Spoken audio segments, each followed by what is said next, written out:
Halo guys, selamat datang di 1% Podcast. 1% Podcast adalah bagian dari 1% startup life school terbesar di Indonesia. Dalam podcast ini kita bakal ngebahas topik-topik seputar kesehatan mental, pengembangan diri, serta edukasi life skills dengan tamu yang handal di bidangnya.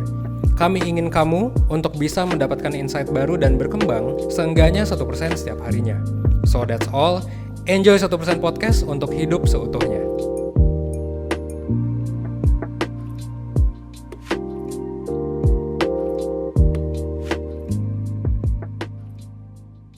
Halo Perseners, balik lagi di 1% Podcast bersama aku, Clarintia Ratri, atau mungkin yang akrab udah taunya Inta ya, sebagai salah satu mentor di 1%. Apa kabar nih Perseners? Sekarang angka kasus COVID lagi naik nih, jadi stay safe ya Perseners ya. Kalau misalkan weekend mungkin boleh di rumah aja dengerin podcast 1%, gitu, jangan keluar-keluar dulu gitu. Tapi anyway, whenever you are, please stay safe dan jangan lupa minum vitamin, pokoknya jaga kesehatan aja ya. Nah, hari ini topiknya juga seru banget nih untuk nemenin perseners-perseners yang lagi di rumah atau di mobil atau dimanapun ya. Aku yakin bakal insightful banget nih gitu. Nah, seperti biasa sebelum aku panggil narasumber kita hari ini, aku mau nanya dulu nih. Aku yakin perseners pasti pernah menghadapi stresor ya, atau misalkan merasa stres gitu. Karena kerjaan, karena kuliah, atau mungkin hubungan personal atau apa gitu ya. Nah, tapi pernah nggak sih perseners merasa kayak stresnya kok malah bikin fokus, stresnya kok malah jadi dampaknya baik gitu, bukan yang malah bikin nggak pengen ngerjain apa-apa gitu. Pernah nggak sih perseners merasa seperti itu? Karena aku pernah, tapi at that moment aku juga mikir, hah kenapa kok jadi kayak gini ya? Kenapa malah jadi tambah fokus gitu? Nah, itu dia yang akan kita bahas hari ini dan tentunya aku nggak akan sendirian. Aku ditemani oleh another mentor 1% juga yang seru banget dan keren banget, Kak Nadif. Halo Kak Nadif. Halo Kak Inta. Hai Kak, apa kabar? Baik nih Kak, Alhamdulillah. Kak Inta gimana kabarnya Kak? Baik juga, puji Tuhan. Kak Nadif lagi di rumah juga nih ya, kita lagi jangan keluar-keluar dulu kali ya. Iya bener banget nih Kak, lagi serem juga ya di luar, jadi di rumah aja deh untuk sekarang-sekarang gitu. Kalau Kak Inta gimana? Sama ya Kak ya? Wah, nggak hanya di dalam rumah aja, aku dalam kamar aja nih kayaknya. Oke. Nah, karena tadi aku juga udah nanya-nanya nih ke perseners kayak pernahkah merasa stres tapi kok malah jadi merasa lebih fokus, malah dampaknya baik. Nah, itu Kak Nadif sendiri pernah ngalamin yang kayak gitu nggak tuh, Kak? Terkait pengalaman stres yang malah jadinya bikin semangat gitu ya Kak. Nah kalau aku pribadi tuh pernah sih pengalaman kayak gitu ya. Jadi waktu zaman-zaman awal kerja gitu ya, masih semangat-semangatnya nih gitu ya untuk memang belajar banyak hal gitu. Kemudian ketika diberikan kesempatan untuk handle project baru gitu ya, yang mungkin sebelumnya belum terlalu familiar, itu tuh aku walaupun ada rasa takutnya gitu ya, dan memang ada tekanan tersendiri, tapi tuh semangat ngerjainnya Kak. Karena aku ada interest di project baru ini nih gitu, karena jadinya aku bakal belajar hal baru. Kalau Kak Inta gimana Kak? Iya, mungkin aku sama kali ya, karena mungkin pas belajar dulu di psikologi dan juga sekarang lanjut lagi, itu stresnya pasti ada ya, dengan banyaknya tugas dan segala macam, tapi jadi lebih fokus gitu, lebih lebih niat gitu ya buat ngerjainnya. Nah, itu tuh sebenarnya yang kita rasakan nih, yang kita alami itu, yang tadi Kak Nadif ceritain dan juga ternyata aku alamin juga, itu sebenarnya namanya apa sih Kak? Dan itu tuh apa? Apakah itu bagian dari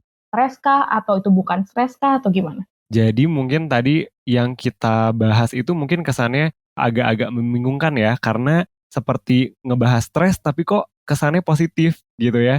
Nah mungkin sebelum kita mengarah ke sana, aku mau ngebahas dulu nih terkait stres itu sendiri gitu. Jadi persener seringkali tuh kebanyakan dari kita memandang stres ini sebagai hal yang buruk banget. Padahal dalam definisi aslinya gitu ya, ada Selye tahun 65 dia tuh mengartikan stres itu sendiri sebagai respons non-spesifik dari tubuh kita terhadap setiap tuntutan untuk melakukan perubahan gitu. Jadi pada dasarnya si stres ini tuh hanyalah sebuah respons gitu, Kainta terhadap stresor atau sumber stres gitu ya, yang peristiwa atau kejadian yang membuat stres gitu. Nah jadi sepertinya memang stres ini tuh bukan merupakan hal yang baik ataupun buruk, tapinya persepsi kita mengenai si stres inilah yang mempengaruhi kita memandang stres itu sebagai hal yang buruk banget gitu Kak. Nah, jadi selama ini kita kayak, aduh gue stres banget nih, aduh gue stres banget sih. Itu tuh sebenarnya meaning dari kata stres itu tuh juga bukan negatif ya, tapi karena kita kebiasaannya udah pakai ke konotasinya negatif jadi kebawa gitu ya ke meaningnya. Bener banget tuh Kak Inta. Jadi memang barulah nih di tahun 1974 si Celia ini mendefinisikan kembali terkait terminologi untuk menetapkan klarifikasi antara dua jenis stres yang berbeda nih Kak. Jadi akhirnya muncullah istilah eustress dan distress nih. Nah, eustress sendiri itu merupakan istilah yang digunakan untuk mendefinisikan stres yang baik nih perseners. Nah, ini sangat bertentangan dengan konsep distress atau stres buruk gitu, Kak. Jadi mungkin selama ini tuh kita terlalu terfokus sama konsep distress ini nih, Kak, bahwa memang stres itu udah pasti buruk gitu ya. Udah pasti memberikan rasa tidak nyaman dan mungkin bahkan mikirnya nggak ada manfaatnya gitu. Padahal ada juga nih sebenarnya si eustress ini, perseners, di mana eustress ini tuh justru malah membantu kita untuk tetap termotivasi, jadinya juga semangat nih untuk menuju atau mencapai tujuan kita, dan kita jadi merasa puas juga nih dengan hidup kita. Gitu Kak Inta. Oke, menarik menarik banget sih. Oke oke. Nah, jadi kan tadi, baru tuh akhirnya di, redefine gitu ya, bahwa ternyata ada 2 nih, distress sama eustress, dan yang selama ini kita sering omongin tuh ternyata si distress ini. Nah, kalau si eustress itu memang ciri-cirinya gimana sih Kak Nadif, dan apa yang membedakan dia dengan si distress ini gitu? Nah, mungkin kalau kebanyakan kita itu lebih mengenalnya si distress ini gitu ya Kak ya. Pada dasarnya mungkin si distress ini memberikan rasa tidak nyaman gitu ya, membuat kita merasa kewalahan gitu dan bahkan mungkin sampai jadinya kita tidak fokus, kita jadinya tidak bisa berpikir jernih dan wah mungkin lebih banyak lagi gitu ya.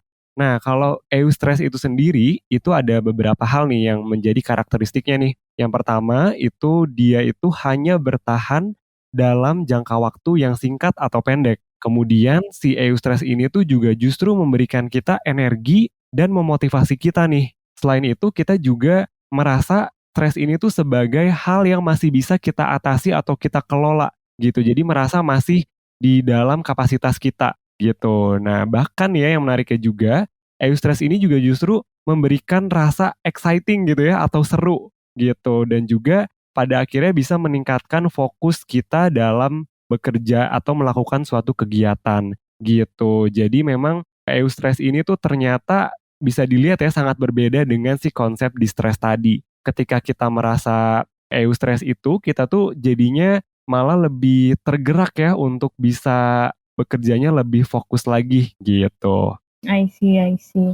Oke, menarik banget tadi ya. Jadi, malah si eustress ini bertahannya nggak dalam jangka waktu yang lama ya. Kalau suka stres kan biasanya kayak lama banget gitu, maksudnya ternyata itu mungkin distress berarti ya Kak Nadif ya? Betul Kak, karena balik lagi ya bahwa yang perlu perseners pahami juga adalah si eustress ini dia itu salah satu kata kuncinya adalah dia itu kita masih merasa si sumber stres ini itu sebagai hal yang masih bisa kita atasi atau kelola gitu Kak. Jadi anggapannya adalah ketika kita merasa mampu untuk mengelola atau mengatasinya, jadinya pasti tidak akan lama nih gitu ya bertahan si stresnya ini tidak akan jangka waktu yang lama nih gitu. Ini tuh jadi kayak agak kayak range ya. Jadi kayak dalam amount tertentu itu eustress, abis itu begitu kelebihan itu jadi distress gitu nggak? Sorry ini aku ini penasaran nih. Heeh heeh, iya ya, Kak. Jadi memang sebenarnya gini, Kak, kita itu sebagai manusia gitu ya, Kak, dari dulu gitu ya nenek moyang kita tuh sudah merasakan yang namanya stres ya, Kak, ya. Pada dasarnya memang stres ini kan sebuah respons kita terhadap stimulus gitu kan. Nah, jadi dulu mungkin nenek moyang kita ketika masih zaman berburu gitu ya, justru si stres ini yang muncul ini yang malah bisa bisa menyelamatkan mereka gitu ya dari terkaman hewan buas atau yang lainnya. Nah, tapi makin ke sini banyak penelitian mengenai si stres ini sendiri, ternyata kita sebagai manusia itu tidak bisa membedakan sebenarnya kita itu memunculkan respon itu karena sumber stres yang nyata atau hanya karena persepsi kita doang nih, Kak, gitu. Nah, jadi sebenarnya itu balik lagi tuh akan sangat erat kaitannya dengan how we perceive atau bagaimana kita mempersepsikan si sumber stres itu juga nih, Kak, gitu ya. Kalau misalnya kita bener-bener merasanya semua hal itu di luar kapasitas kita gitu ya, itu mungkin kita jadinya kecenderungannya itu terlalu menjadikan semua hal itu di stres tadi Kak, gitu. Sedangkan kalau kitanya merasa, oke ini tuh sebenarnya memang sulit gitu ya, ini hal yang baru untuk kita, tapi justru kita malah termotivasi gitu ya, kita tergerak, memberikan sense of excitement gitu ya Kak, itu tuh jadinya mengarahnya ke eustress gitu. Oke, ini wah menarik banget. Ini insightful banget. Jadi memang balik ke individual differences ya Kak Nadif ya. Jadi mungkin dengan stimulus yang sama, stresor yang sama, tapi buat Kak Nadif mungkin itu jadi eustress, tapi buat aku mungkin itu jadi distress. Bisa kayak gitu berarti ya? Bener bener banget Kak, bener banget. Jadi memang pada dasarnya kita itu bisa kok untuk merasa si sumber stres ini sebagai eustress gitu ya Kak ya. Tapi memang balik lagi ke bagaimana kita memandang, bagaimana kita mempersepsikan si sumber stres itu, dan juga tentunya dengan resource yang kita miliki gitu ya Kak. Ya, oke. Nah, tadi kita udah lumayan ngomong panjang lebar nih tentang eustress, ciri-cirinya apa juga gitu. Nah, mungkin pertanyaan selanjutnya adalah kenapa sih ini penting banget nih sampai kita bikinin podcastnya? Apa yang membuat si eustress ini penting gitu, Kak? Ah iya benar-benar ya Kak ya. Jadi memang balik lagi mungkinnya sedikit menyinggung yang tadi baru aku sampein, stres ini tidak melulu negatif nih perseners gitu ya. Jadi stres ini sebenarnya membantu kita untuk bertahan hidup gitu karena dia dapat meningkatkan indera kita dan meningkatkan kinerja kita saat kita lagi ngerjain tugas gitu atau misalnya kita lagi bekerja atau apapun itu yang sedang kita kerjakan gitu. Jadi dia tuh meningkatkan indera kita tadi ya. Jadinya lebih fokus, lebih aware dengan apa yang kita kerjakan ketika kita merasa stres tadi, gitu. Dan juga sebenarnya bekerja dan juga hidup di luar comfort zone itu juga sebenarnya hal yang baik. Tapi terkadang tuh kita merasanya tuh takut gitu ya, atau kita merasanya, aduh itu kan hal yang akan memunculkan rasa tidak nyaman gitu ya. Nah padahal sebenarnya tuh justru ketika kita berani untuk keluar dari comfort zone kita gitu ya, kita berani untuk menantang diri kita itu, harapannya ini malah menjadi eustress yang menggerakkan kita, memotivasi kita untuk banyak belajar lagi, untuk mencapai target-target kita gitu Kak. Jadi memang si eustress ini tuh justru yang banyak manfaatnya gitu. Selain itu juga si eustress ini malah menghasilkan perasaan positif nih seperti kegembiraan, kemudian fulfillment, terus juga kebermaknaan akan hidup, kepuasan, dan juga kesejahteraan nih gitu. Jadi memang eustress ini tuh sangat baik karena kita jadinya merasa percaya diri, kita merasa kita itu cukup dan terstimulasi oleh tantangan yang kita alami dari si stresor ini, Kak. Jadi emang ternyata penting banget ya si eustress ini ya. Dan kita dimulai dari kita aware dulu bahwa ada nih stres yang tipenya kayak gini gitu ya. Benar benar benar benar. Kalau gitu ada mungkin contoh konkretnya nggak sih Kak Nadif, eustress tuh bentuknya kayak gimana sih sebenarnya?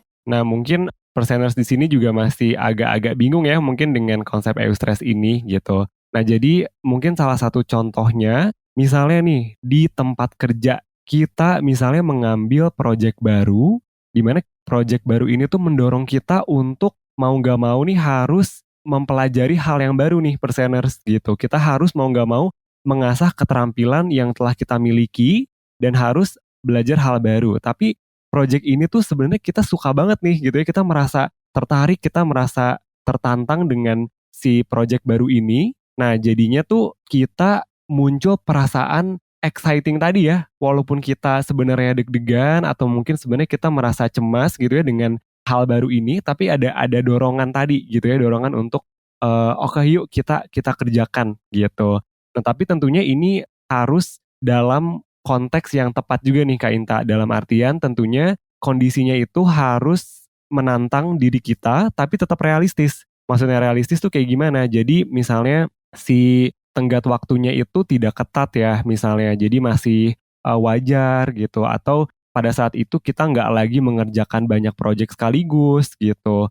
Terus mungkin juga situasi lingkungan kerjanya juga suportif. Nah itu kan dengan hal-hal seperti itu gitu ya, resource yang kita miliki memadai, barulah kita jadinya merasa bahwa kita ini tertantang dan kita merasa sebenarnya kita bisa gitu Kak. Baik lagi ya ke kuncinya tadi, kita tuh merasa bisa untuk mengerjakan, mempelajari hal baru untuk menyelesaikan si project ini gitu Kak. Jadi in a way tetap aja semua yang berlebihan tidak baik ya. Jadi dalam di sini tertantangnya ada, tapi kita masih merasa kayak kita bisa untuk kita masih punya capability-nya untuk menghadapinya gitu ya. Yes, bener banget.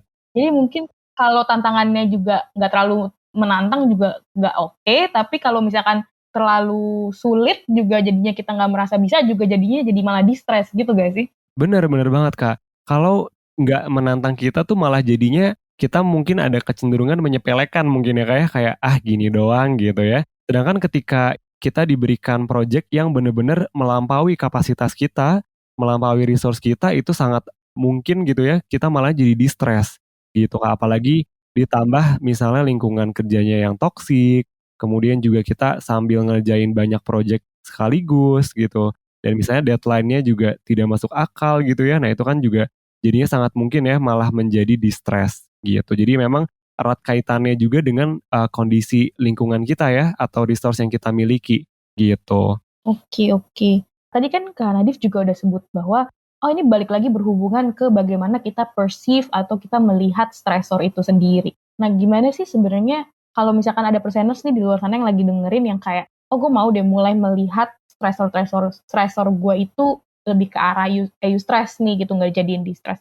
Gimana cara mulainya gitu Kak Nadif? Nah, ada kemungkinan besar nih ya Kak Inta, sebenarnya kita ini tuh udah pernah memasukkan stres positif atau eustress ini dalam hidup kita gitu, tapi mungkin kita belum yang sepenuhnya menyadari itu gitu ya. Nah, terus aku sempet nih baca ada artikel menarik yang menceritakan mengenai beberapa tips gitu ya buat orang-orang yang mau untuk memulai menjadikan eustress ini sebagai bagian dari keseharian kita nih gitu. Ada psikolog dari Amerika yang share beberapa tipsnya. Yang pertama, kita bisa mulai dengan mempelajari sesuatu yang baru setiap harinya nih, baik itu hal yang besar maupun kecil, gitu. Karena balik lagi ya, bahwa si eustress ini tuh menjadi suatu hal yang challenging buat kita kan Kak, gitu. Jadi ketika kita maksakan diri kita untuk mempelajari hal baru tuh, harapannya itu jadinya malah menggerakkan kita ya untuk ada pencapaian baru tiap harinya, kemudian juga ada a sense of tertantang tadi, gitu.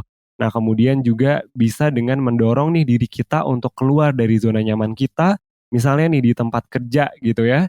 Kita bisa nih untuk minta ke atasan kita untuk diberikan tanggung jawab baru, misalnya megang proyek yang lain gitu ya, atau misalnya mengembangkan keterampilan yang baru. Kemudian juga kita juga bisa nih mempelajari cara menetapkan tujuan, baik tujuannya itu untuk diri kita sendiri, pribadi, atau tujuan profesional misalnya dalam hal karir gitu ya atau dalam hal pendidikan yang menantang diri kita tapi tetap realistis gitu. Jadi mungkin dari misalnya nih kan kita masih awal-awal tahun ya Kak Inta ya. Mungkin kita bisa coba nih untuk bikin plan-plan untuk pribadi kita atau misalnya dalam konteks kerjaan ataupun pendidikan, kira-kira apa nih yang menantang diri kita tapi tetap realistis di mana kita masih tahu bahwa kita sebenarnya bisa nih untuk menyelesaikan si tujuan ini gitu Kak. Kemudian selama prosesnya bisa kita bantu catat juga nih progres dari si pencapaian tujuan ini. Kemudian ada tips terakhir yang sebenarnya nggak kalah penting ternyata Kak, yaitu adalah olahraga Kak ternyata. Karena memang sebenarnya mungkin bagi terutama buat orang-orang yang jarang olahraga gitu ya kan merasanya males gitu ya, merasanya buat apa sih olahraga gitu. Padahal dengan kita mencoba untuk menantang diri kita gitu ya untuk memulai rutin olahraga, itu nggak hanya kesehatan yang didapatkan, tapi juga, sense of kita merasa, "Oh kita bisa kok setiap hari ada progres." Misalnya sesimpel lari gitu ya, kayak atau jogging. Mungkin awalnya kita lebih ke jalan santai dan mungkin jaraknya itu tidak terlalu jauh, tapi karena kita konsisten, itu jadinya kita lama-kelamaan nambah nih ya, kita menambah lagi jaraknya misalnya, atau misalnya kita menambah lagi pace-nya jadi lebih cepat gitu ya, itu kan jadinya juga membantu kita nih untuk mau untuk terus memberikan challenge untuk diri kita, gitu Kak Inta. Oke, jadi seru banget nih perseners. Aku juga ikut belajar ya. Dari tadi agak speechless juga ngedengerinnya kayak, oh baru ngerti gitu. Oke, jadi dari tadi kita tuh ngomongin terkait gak hanya ke eustressnya ya, tapi dari stresnya aja ternyata banyak yang selama ini kita tuh salah persepsi mungkin perseners. Aku nggak tahu ya teman-teman, tapi mungkin aku iya gitu. Jadi bagaimana ternyata stres itu tuh respon dari tubuh kita saat kita dituntut dalam membuat perubahan. Dan ternyata itu bisa memang bercabang menjadi dua gitu ya, which is yang pertama adalah distress, yang selama ini mungkin kita sering bicarakan gitu ya, yang kita anggap, dan yang satu lagi tuh yang eustress. Nah ini yang menarik banget kita bahas, ternyata ada tipe stres yang positif gitu, dan itu bisa bikin kita terus termotivasi gitu ya, dan ternyata si Eustress ini memang punya karakteristik unik dia. Yang pertama, dia tuh ternyata hanya bertahan dalam jangka waktu yang singkat. Dan dia tuh ternyata bisa memberikan energi, stres, memberikan energi. Wah, kaget banget aku juga tadi. Nah, ternyata dia juga exciting gitu ya, jadi meningkatkan fokus. Dan tipe Eustress ini adalah tipe yang pada saat kita merasa masih di kapasitas kita sendiri gitu. Jadi masih bisa kita kerjain, kita masih capable gitu untuk ngelarin itu gitu. Dan ternyata itu berhubungan juga terkait how we perceive the stressor itself gitu. Jadi kayak tadi dibilang juga bagaimana kita melihat stressor-stressor yang ada di dalam hidup kita juga gitu. Dan itu penting karena balik lagi ke tadi ya, itu ternyata bisa membuat kita fokus juga, membuat kita termotivasi juga. Nah, tadi juga kan Nadif ngejelasin terkait beberapa hal yang bisa dilakukan untuk include nih positif stress kayak eustress itu di dalam hidup kita, dalam keseharian kita, yaitu mempelajari hal yang baru, terus mendorong diri keluar dari zona nyaman, lalu belajar untuk menetapkan tujuan yang balik lagi menantang tapi realistis ya. Dan yang terakhir ternyata kembali lagi ke olahraga gitu. Jadi banyak banget hal-hal menarik yang ternyata selama ini mungkin kita ngomongnya stres, tapi ternyata meaning-nya tuh bukan nggak bener ya, kurang tepat. Nah, karena itu mungkin kalau misalkan perseners mau tahu lebih lanjut lagi seperti biasa terkait eustress, terkait stres, boleh banget ke YouTube 1% atau ke Instagram 1% official, atau juga bisa kalau mau nggak hanya belajar tapi mau ngobrol nih sama Kak Nadif, seru banget nih Kak Nadif, suaranya enak gitu. Boleh banget ke 1%.net, bisa book konseling dengan psikolog atau sesi mentoring juga, ketemu Kak Nadif atau ketemu aku, dan kita akan ngobrol-ngobrol lebih lanjut ya Kak Nadif ya. Betul banget. Nah, itu aja sih sesi kita hari ini. Nah, mungkin thank you juga buat Kak Nadif yang udah share the insightful knowledge-nya buat perseners hari ini ya, Kak. Sip, sama-sama Kak Inta. Semoga bisa insightful juga nih buat perseners yang mendengarkan episode kali ini. Oke, nah sekali lagi aku juga mau say thank you buat semua perseners yang lagi dengerin saat ini. Semoga mendapatkan as much as insight sebanyak aku juga yang jadi hostnya juga belajar banyak. Semoga bersama kita selalu menjadi lebih baik setiap harinya setidaknya 1%. Dadah dan I'll see you in the next podcast. Dah. Dadah!